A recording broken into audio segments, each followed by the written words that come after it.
दोस्तों, भोले भंडारी। आज दिनांक 7 जून 2020।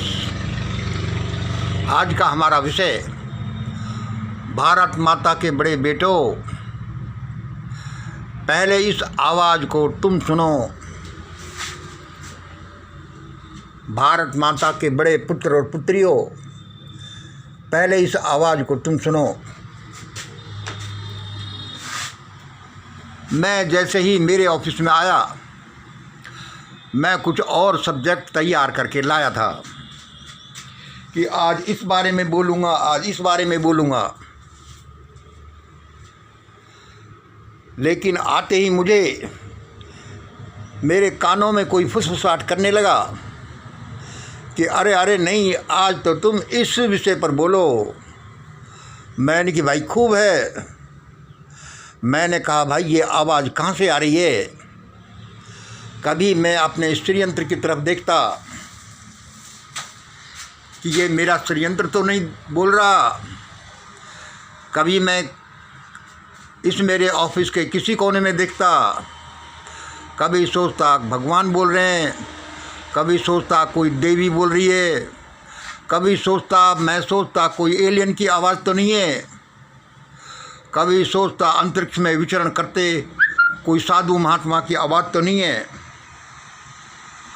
कभी कहता कि अरे नहीं, ये तो मेरी आवाज़ है। कभी कभी मैं ये भी सोचता कि कोई नेगेटिव एंटिटी की आवाज़ तो नहीं है, क्योंकि तुम्हारे कानों में जो भी आवाज़ आती है वह कोई बुरी आत्मा की भी हो सकती है।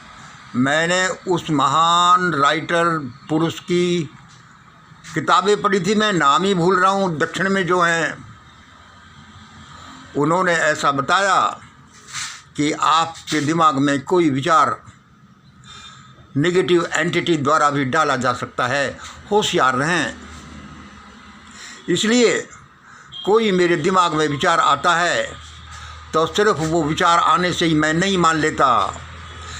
अपने प्रैक्टिकल जीवन के, दुनियादारी के, physics, chemistry, mathematics, politics, history, धर्म, शिक्षा, समाज विज्ञान, इंटरनेशनल लॉ और पता नहीं बायोलॉजी, जूलॉजी, जियोलॉजी, जाने किन किन सिद्धांतों का, किन किन विज्ञानों का मैं सहारा लेता हूँ। मैं एक तरह से कोई मेरे कानों में आती हुई आवाज़ पर मैं निर्भर नहीं रहता कि कहीं ऐसा न हो ये भगवान की आवाज़ न हो, ये मेरे षड्यंत्र की आवाज़ न हो और कोई गलत आवाज़ मेरे कानों में बैठ जाए।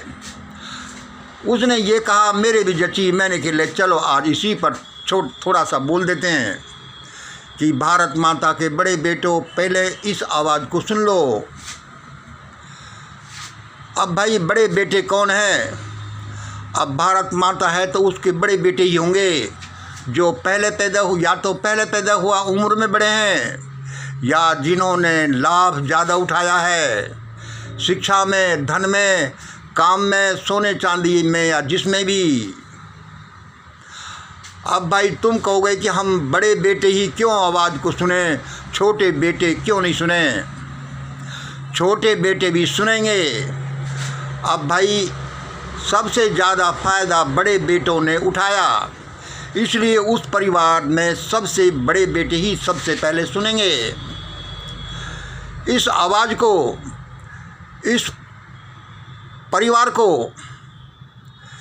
मैं यहाँ बेटे शब्द क्यों इस्तेमाल कर रहा हूँ?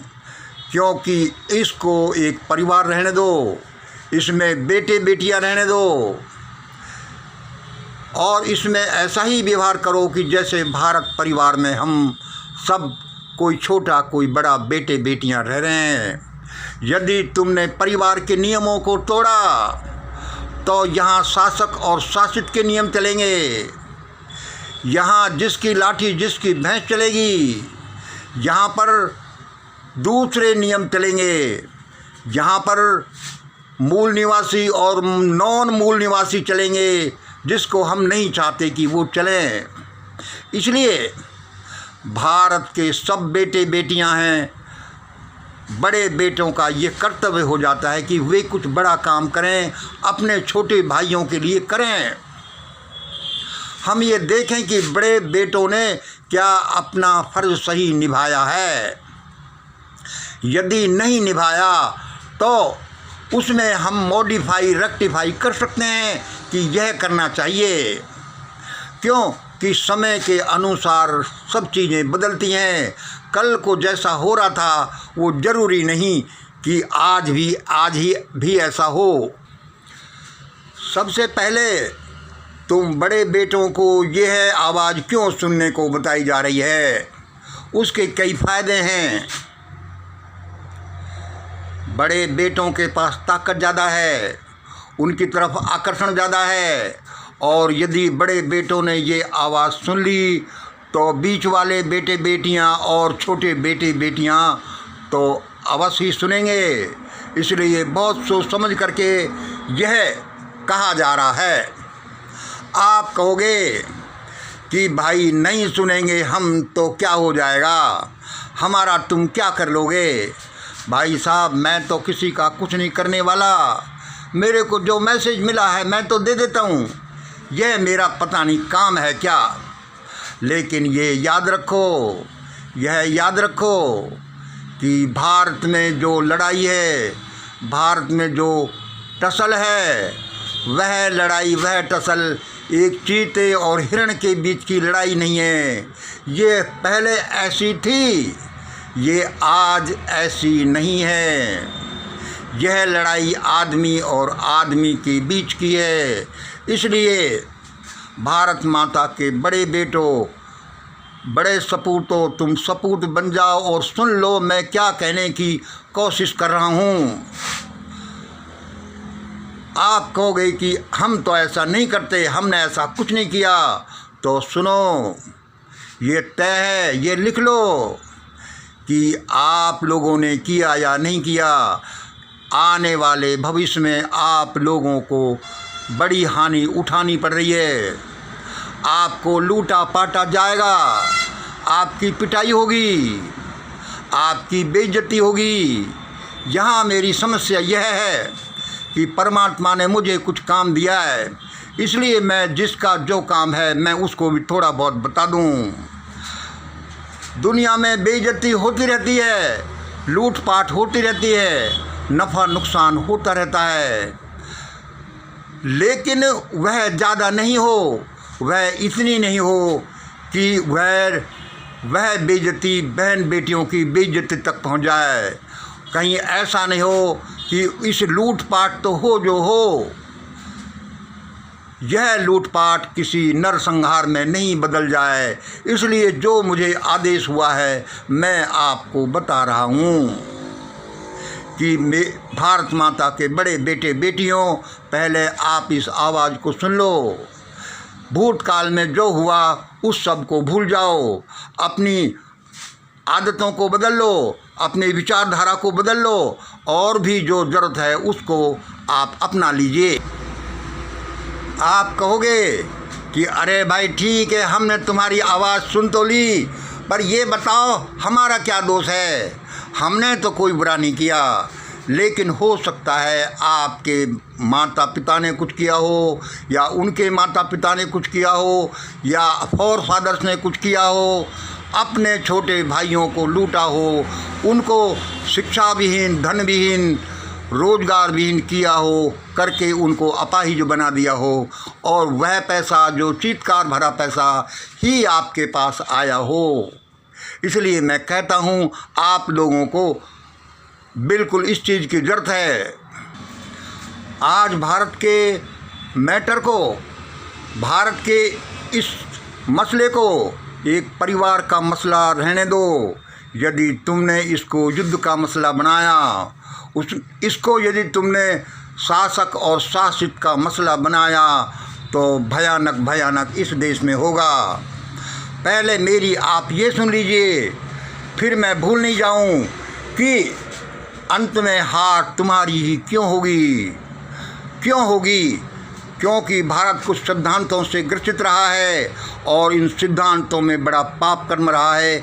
अपने छोटे भाइयों को ही अपाहिज बनाया गया है और जिस वजह से बड़े भाइयों ने एंजॉय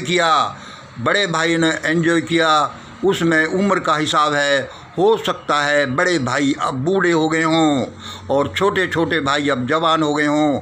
आज हालातें बदल गई हैं और कोई ज़रूरी नहीं है कि आपकी आदतें, आपकी विचारधारा आपको फेवर ही करे।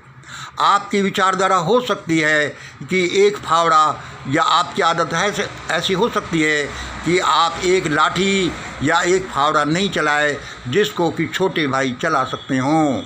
बहुत सी बातें सोचने की हैं। यह मैं छोटे भाई हैं जो वे भी इस आवाज़ को उनको सुनना ज़रूरी है और बीच वाले भाई लोगों को भी सुनना ज़रूरी है। मेरा कहने का मतलब कि हालातें जो इस देश में बनती जा रही हैं और जो आगे बनेंगी, जिनको मैं देख रहा हूँ, कहीं भयानक खून खराबा में हम अपनी एंट्री नहीं कर दें। इसलिए संकेतों में जो मैं पहले कहता रहता हूँ, जो आज भी कह रहा हूँ कि इस आवाज़ को आप जल्दी पकड़ लीजिए। फिर हमें क्या करना है, क्या करना नहीं करना है, ये बातें सारी क्लियर हैं। आप लोगों को हम बताते रहते हैं, सारे बताएंगे भी। और आपसे निवेदन है कि इसलिए दोस्तों मेरी सुनो, इन भयानक आदतों को छोड़ दो, इस भयानक विचारधारा को छोड़ दो, इस भयानक धन को छोड़ दो। यदि यह पाप कर्मों से आया और किसी को सता कर आया है तो यह धन, यह आदत, यह भयानक किताबें तुम्हें ले बैठेंगी और मुझे तो मालूम हुआ है कि आप लोगों को ले बैठेंगी यदि आप नहीं चेते तो। इसलिए ये सबकी भलाई के लिए है कि ऐसा करो और मैं जैसा संकेत दे रहा हूँ वैसा ही होगा जैसा मुझे पता चला है। आगे आपकी मर्जी। जय हिंद, जय भारत।